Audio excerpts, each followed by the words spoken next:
अनाहूतः प्रविशति अपृष्टो बहुभाषते, अविश्वस्ते विश्वसिति मूढ़चेता नराधमः। मनुष्य को बिना बुलाए कहीं नहीं जाना चाहिए, बिना पूछे या बिना किसी परामर्श के बोलना भी नहीं चाहिए और अविश्वसनीय व्यक्ति पर कभी भी विश्वास भी नहीं करना चाहिए। संक्षेप में बताएं तो ये श्लोक हमें सिखाता है कि मर्यादा, संयम और विवेक के साथ हम सभी को व्यवहार करना चाहिए। नमस्कार, डीडी न्यूज के विशेष कार्यक्रम सुप्रभातम में आप सभी का स्वागत है। मैं हूं लता वशिष्ठ आपके साथ।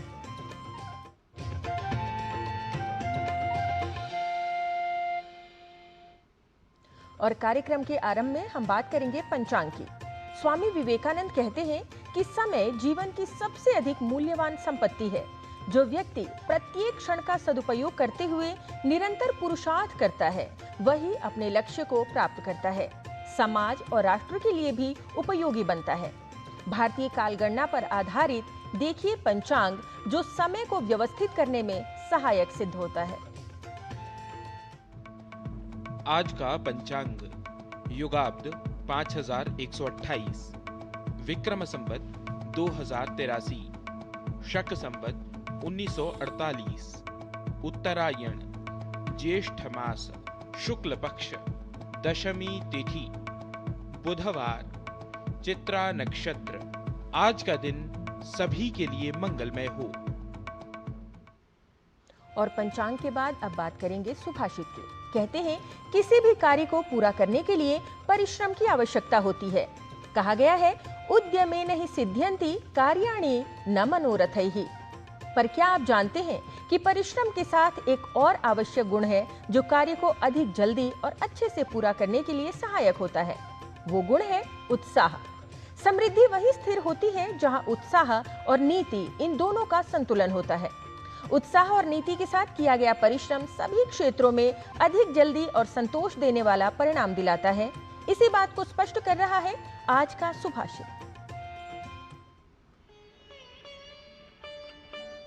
यत्रोत्साह समारंभो यत्रालस्य विहीनता, नय विक्रम संयोगस्तत्र श्रीरचला ध्रुवम्।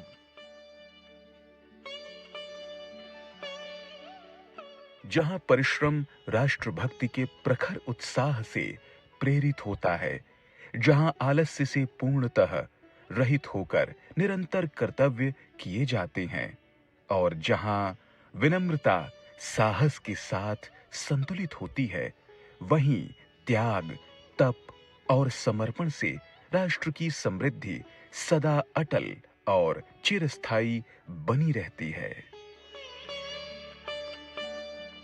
Where effort is inspired by the intense zeal of patriotism, where actions are performed continuously free from all indolence, and where humility remains balanced with courage, there, through sacrifice, austerity, and dedication, the prosperity of the nation remains ever steadfast and enduring. तो आप सुन रहे थे सुभाषित, जिसमें उत्साह, नीति, इन सब के और परिश्रम, इन सब के संतुलन से किसी भी कार्य में सफलता की बात की गई है। अब कार्यक्रम को आगे बढ़ाएंगे और बात करेंगे भारतीय ज्ञान परंपरा की। सनातन धर्म में बिल्व यानी बेलपत्र को अत्यंत पवित्र और पूजनीय माना गया है, जिसके बिना भगवान शिव की पूजा अधूरी मानी जाती है। शिव पुराण और अन्य धार्मिक ग्रंथों के अनुसार बेलपत्र न केवल आध्यात्मिक महत्व है, बल्कि वैज्ञानिक और औषधीय गुणों से भी भरपूर है। आइए देखिए गिरीश मिश्र की ये रिपोर्ट।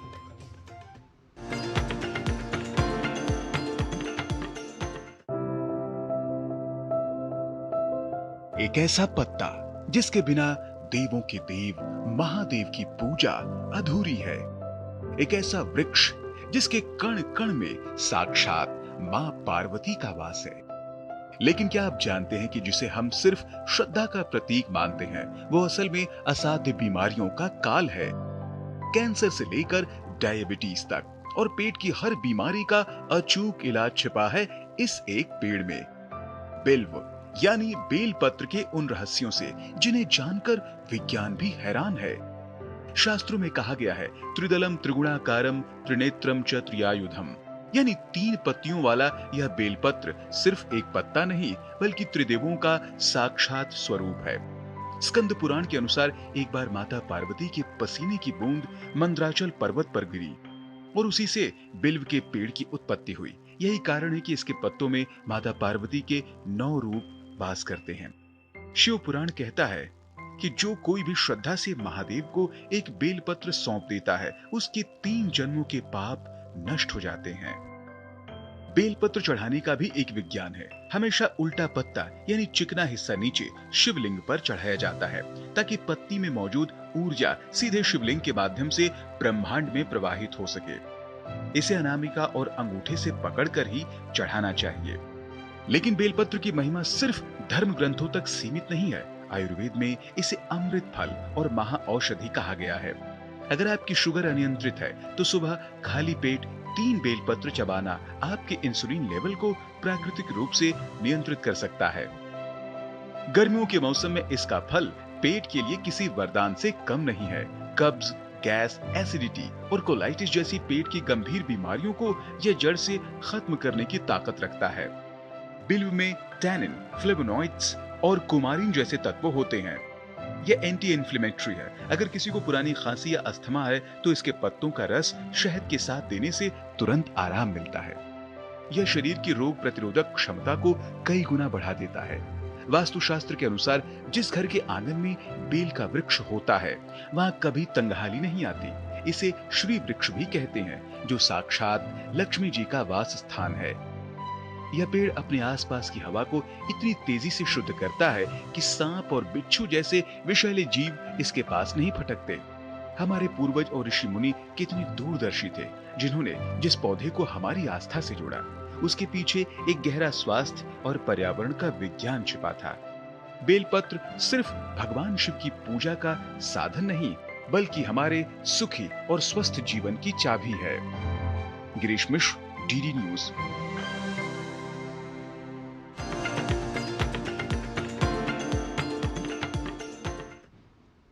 तो प्रकृति की प्रत्येक वस्तु की एक अपनी विशेषता होती है और भारतीय ज्ञान परंपरा में प्रकृति में प्राप्त सभी विभिन्न वस्तुओं का एक अपना ही महत्व बताया गया है। आज आप देख रहे थे भारतीय ज्ञान परंपरा में किस प्रकार से बेल पत्रों का यानी बेल का एक आध्यात्मिक महत्व है और न केवल आध्यात्मिक महत्व बल्कि इसके साथ ही शारीरिक रूप से भी बेलपत्र को एक बहुत ही महत्वपूर्ण भाग बताया गया है। कार्यक्रम में अभी समय है ब्रेक का। ब्रेक के बाद लौटेंगे तो बात करेंगे स्वास्थ्य की यानी योग की। आप देखते रहिए डीडी न्यूज।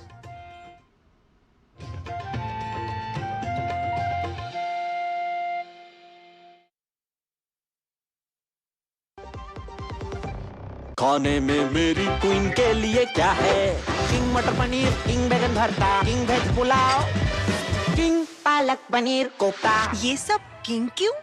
क्योंकि ये सब बना है MDH किचन किंग से का बॉस। MDH किचन किंग, असली किचन किंग। MDH। हर सुबह भारत एक नए सपने के साथ जागता है और हर सपने को, हर प्रगति को एक शक्ति आगे बढ़ाती है।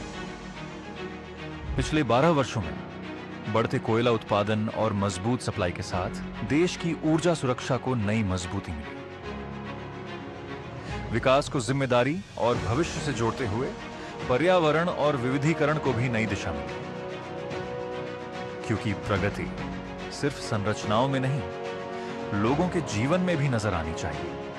और इसी सोच के साथ आत्मनिर्भर भारत के संकल्प को मिली नई ऊर्जा। यही है कोल इंडिया, 12 साल विश्वास के, विकास के, जन कल्याण के।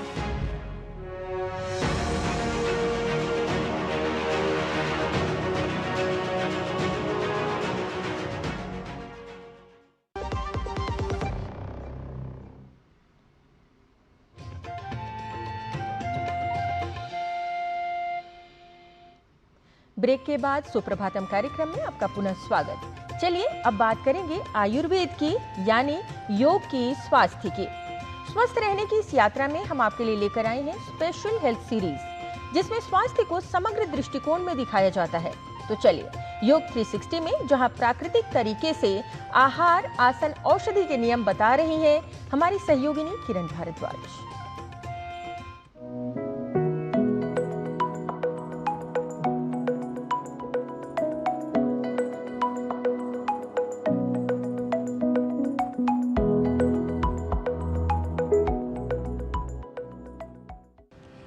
360 में आपका स्वागत है। मैं हूं किरण भारद्वाज। बच्चों से लेकर बड़ों तक सभी बनेंगे हेल्दी विद योग 360।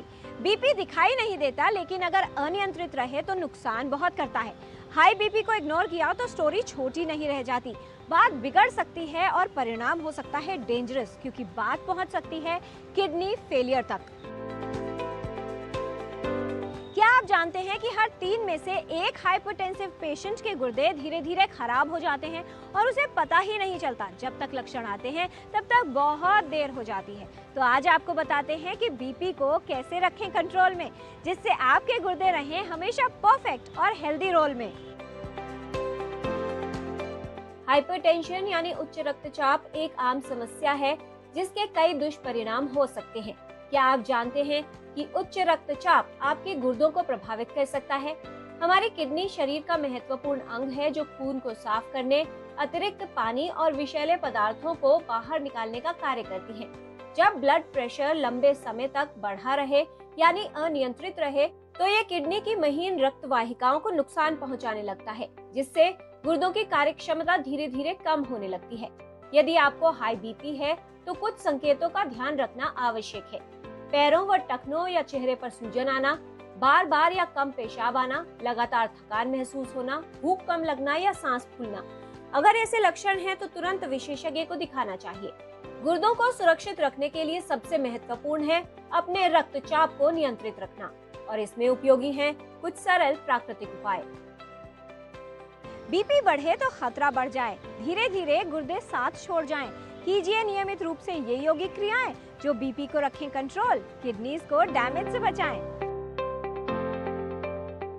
कटी चक्र के 2 बहुत सरल से अभ्यास आज करेंगे।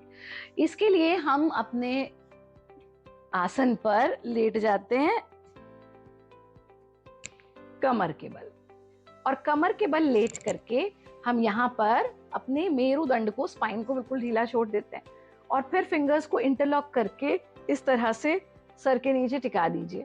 अब यहाँ पूरा शरीर स्ट्रेच हो गया है, सीना उन्नत हो चुका है। दोनों पैरों को इस तरह से फोल्ड करना कि आपके जो हील्स हैं वो आपके हिप्स को छू जाए। अब दोनों पंजे थ्रू आउट प्रैक्टिस मिले रहेंगे, दोनों नीज, आपके घुटने भी थ्रू आउट प्रैक्टिस मिले रहेंगे। अब हमें क्या करना है, अपने घुटनों को बाईं तरफ ले जाएंगे तो गर्दन को दाईं तरफ। इस पूरी प्रैक्टिस में मेक श्योर कि आपके एल्बोज ना उठें।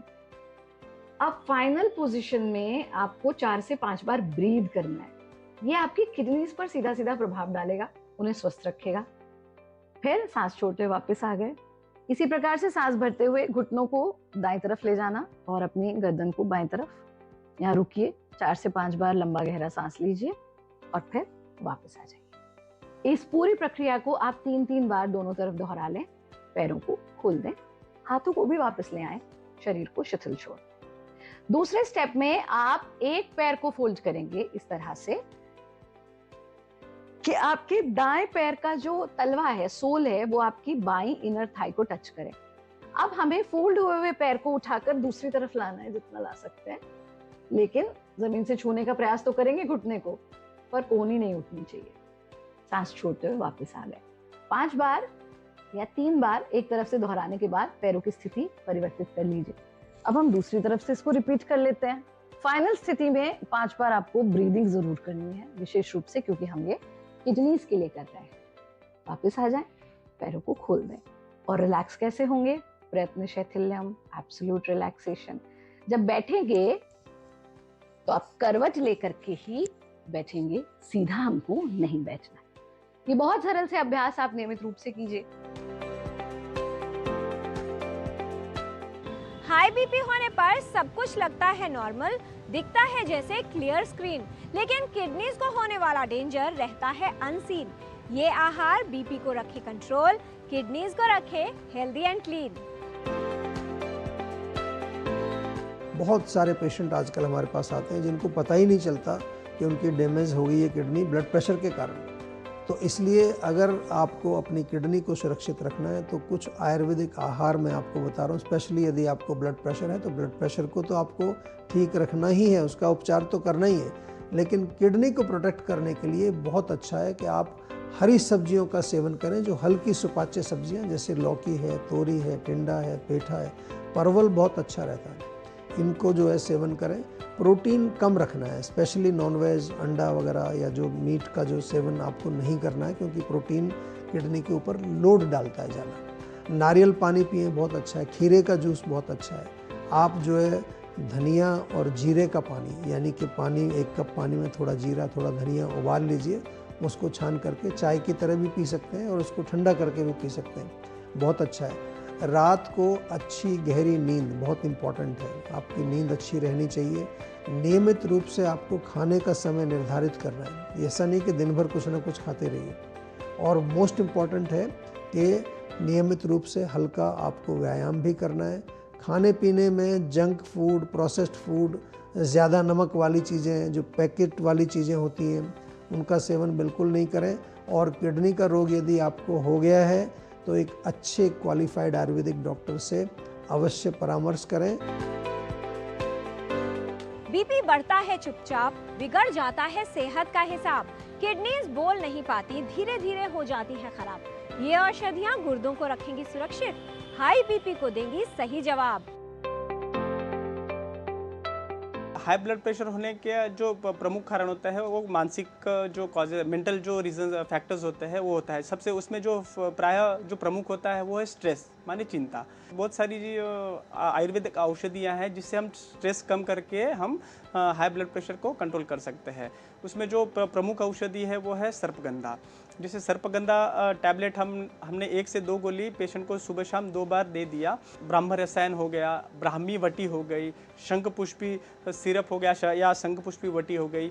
इससे हम स्ट्रेस को कम करके हम हाई ब्लड प्रेशर को कंट्रोल रख सकते हैं, जिसके कारण वो आगे सीकेड यानी किडनी को ज़्यादा खराब न करें। जिन मरीजों में लंबे समय से पेट ठीक से साफ नहीं हो रहा है, यानी ब्लॉटिंग हो रही है, पेट में गैस बन रही है, तो इसके कारण क्या होता है, बहुत बार जो अपान वायु की जो अनुलोम गति होती है, नीचे की तरफ जो गति होती है वो प्रतिलोम हो जाती है। तो इसके कारण भी मोमेंटरी हमको ब्लड प्रेशर बढ़ने की शिकायत मरीजों में देखने मिलती है। तो इसमें हम मृदु शोधक औषधि जो आयुर्वेद में बताई गई है, जैसे कि त्रिफला चूर्ण हो गया, जो 1 चम्मच रात को गर्म पानी से देने से, या फिर स्वादिष्ट विरेचन हो गया, हाँ, तो ये चीज़ देने से पेशेंट का मल जो है, मलावस्तंभ है, वो दूर हो जाता है। जो हाई ब्लड प्रेशर है वो नॉर्मल की तरफ आ जाता है। हाई ब्लड प्रेशर के कारण यदि किडनी पे कोई असर हो रहा है, हाँ, तो उसमें हम बहुत सारे आयुर्वेदिक दवाइयाँ हैं, जैसे चंद्रप्रभा वटी है, पुनर्नवाष्टक काढ़ा है, पुनर्नवादी काढ़ा है। इसके अलावा जो है गोक्षुर के जो बहुत विविध कल्प है, पुनर्नवादी मंडूर हो गया, पुनर्नवादी गुगुल हो गया, ये हम दे सकते हैं। इसके अलावा जो होता है, जब हम पंचकर्म की बात करते हैं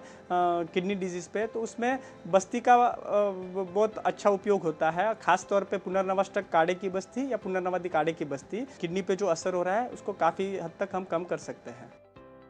यदि आप हाई बीपी के रोगी हैं तो समय समय पर अपने गुर्दों की जांच अवश्य करवाएं। साधारण रक्त और मूत्र परीक्षण से किडनी की स्थिति का पता लगाया जा सकता है। रक्तचाप को नियंत्रित रखिए, जिससे हाइपरटेंशन से होने वाली जटिलताओं से किडनीज को बचाया जा सके। तो आज आपने जाना कटी चक्र का अभ्यास। योग का अभ्यास नियमित रूप से करें। नियमित योगाभ्यास से स्वास्थ्य लाभ प्राप्त होगा।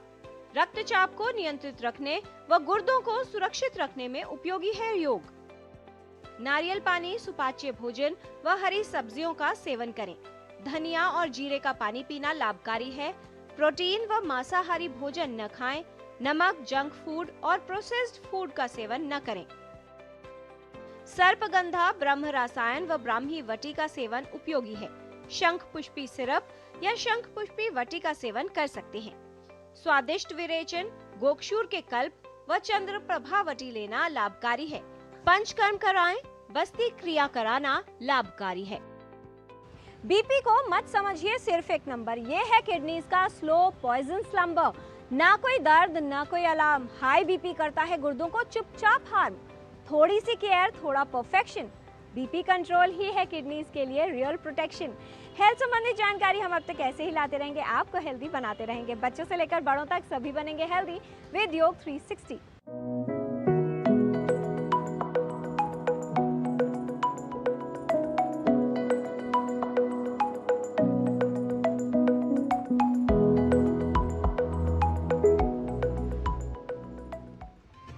और अब आपको ले चलेंगे संस्कृत पाठशाला में।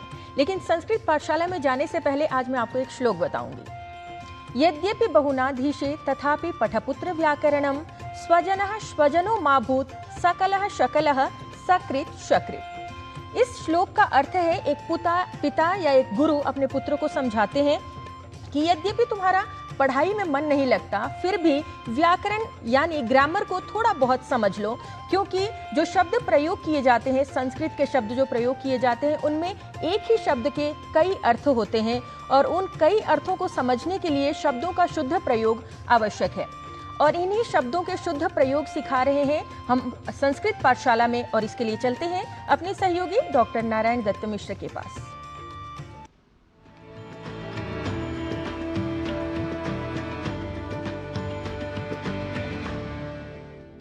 नमः संस्कृतानुरागिभ्यः दर्शकेभ्यः स्वागतमस्तु संस्कृत पाठशालायाः अभिनवकक्षायां भवतां समेषाम्। अहमस्मि नारायण दत्तमिश्रः। संस्कृत पाठशाला की कक्षा में आज शब्दों के शुद्ध उच्चारण और शुद्ध लेखन की श्रृंखला में चर्चा एक ऐसे शब्द की जिसके मूल को या प्रकृति को हम समझ लें या उसे स्मृत रखें तो हम इस शब्द के कुशल प्रयोक्ता बन सकते हैं। और शब्द के कुशल प्रयोक्ता बनने के साथ ही न केवल संस्कृत भाषा की ही गहरी समझ विकसित होती है, बल्कि संस्कृत से प्रत्यक्षतः या परोक्षतः प्रभावित भाषाओं के प्रयोग में भी हमारी सिद्धहस्तता हो जाती है। और इन दिनों आप संस्कृत पाठशाला में एक विशेष शब्द के शुद्ध उच्चारण और लेखन को जान लेने के बाद कुछ वाक्यों का भी कर लेते हैं अभ्यास, यह जानते ही हैं आप। तो देर किस बात की, चर्चा आरंभ करते हैं उस शब्द की। वह शब्द है उपरांत, जिसे हम धड़ल्ले से तदुपरांत, मरणोपरांत आदि शब्दों में भी प्रयुक्त पाते हैं। हिंदी जैसी भाषाओं में वस्तुतः उपरी का ऊपर के रूप में व्यवहार होता है, इसलिए ही ऊपर और अंत के योग से बने शब्द को उपरांत तो किसी तरह से कहा जा सकता है, पर कालांतर में भाषा प्रयोक्ताओं की भाषा में लाघव की प्रवृत्ति के साथ उकार को ह्रस्व उ अर्थात उकार के रूप में ही, या फिर कहें कि मूल संस्कृत के ऊपरी शब्द के ह्रस्व उकार को ही स्वीकृत करने के बाद आज विशेष रूप से हिंदी में उपरांत शब्द का प्रयोग हो रहा है। वस्तुतः तत्सम और तद्भव जैसे वर्गीकरण के क्रम में हम उपरांत शब्द को रख सकते हैं। उपरांत का मूल शब्द तो उपर्यंत ही सिद्ध हो सकता है, पर यह बात अलग है कि ऐसा शब्द हमें पश्चात या बाद के अर्थ में प्रयुक्त नहीं दिखता। ऊपरी और अंत इन दो शब्दों के मेल से बने उपर्यंत में ऊपरी का अर्थ ऊपर है और अंत का अर्थ समापन या अंतिम, यह आप समझ ही गए होंगे। पर कहने का अर्थ यह कि संस्कृत भाषा में उपरांत, तदुपरांत, मरणोपरांत जैसे शब्दों का प्रयोग सर्वथा अशुद्ध है, यह हमें अवश्य स्मरण रखना चाहिए। तो इस महत्वपूर्ण भाषा परक तथ्य को जान लेने के बाद आइए इस शब्द के सापेक्ष कौन से शब्द हैं जिनका प्रयोग हमें करना चाहिए, यह कुछ वाक्यों के प्रयोग के माध्यम से जान लेते हैं। हमारा आज का पहला वाक्य है, अहम कार्यक्रम समाप्तेः पश्चात भवंतम प्रक्षामि। इस वाक्य के अनुवाद के क्रम में पश्चात या बाद के अर्थ में हम हिंदी आदि भाषाओं में उपरांत शब्द का प्रयोग देख सकते हैं। अर्थात अहम कार्यक्रम समाप्तेः पश्चात भवंतम प्रक्षामि, इस वाक्य को हिंदी में हम कह सकते हैं, मैं कार्यक्रम की समाप्ति के उपरांत या बाद आपको पूछूंगा। इसी तरह अहम तत्पश्चात न किमपि उक्तवान, इस वाक्य के अनुवाद के क्रम में उसके पश्चात या उसके बाद के अर्थ में हम हिंदी आदि भाषाओं में तदुपरांत शब्द का प्रयोग देख सकते हैं। अर्थात अहम तत्पश्चात न किमपि उक्तवान, इस वाक्य को हिंदी में हम कह सकते हैं, मैंने तदुपरांत या उसके बाद कुछ भी नहीं कहा। अब बढ़ते हैं अगले वाक्य की ओर। मरणात् परम भारत रत्न सम्माननम के अवाप्तवन्तः, इस वाक्य के अनुवाद के क्रम में मरने के पश्चात या मरने के बाद के अर्थ में हम हिंदी आदि भाषाओं में मरणोपरांत शब्द का प्रयोग देख सकते हैं। अर्थात मरणात् परम भारत रत्न रूपम सम्माननम के अवाप्तवन्तः, इस वाक्य को हिंदी में हम कह सकते हैं, मरणोपरांत या मरण के बाद भारत रत्न का सम्मान किन्होंने प्राप्त किया। तो आज आपने यह जाना कि उपरांत, तदुपरांत, मरणोपरांत जैसे शब्द प्रयोग की दृष्टि से संस्कृत में तो कथम अपि प्रयुक्त नहीं होते और यदि इन शब्दों का प्रयोग करता हुआ कोई भी आपको दिखे तो आप कह सकते हैं कि अशुद्धः प्रयोगः एषः, अर्थात यह अशुद्ध या गलत प्रयोग है। कृपया उपरांत, तदुपरांत, मरणोपरांत जैसे शब्दों के स्थान पर पश्चात या परम इन 2 शब्दों का प्रयोग करें और शुद्ध संस्कृत के कुशल प्रयोक्ता बने।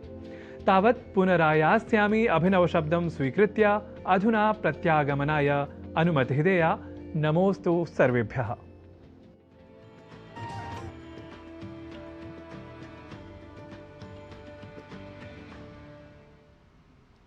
तो संस्कृत भाषा का निरंतर अभ्यास कर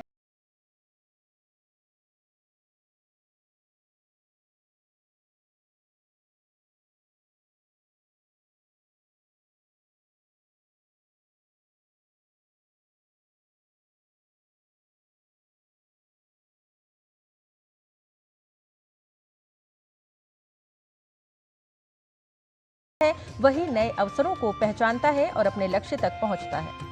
आज के कार्यक्रम में हमें दीजिए अनुमति। नमस्कार।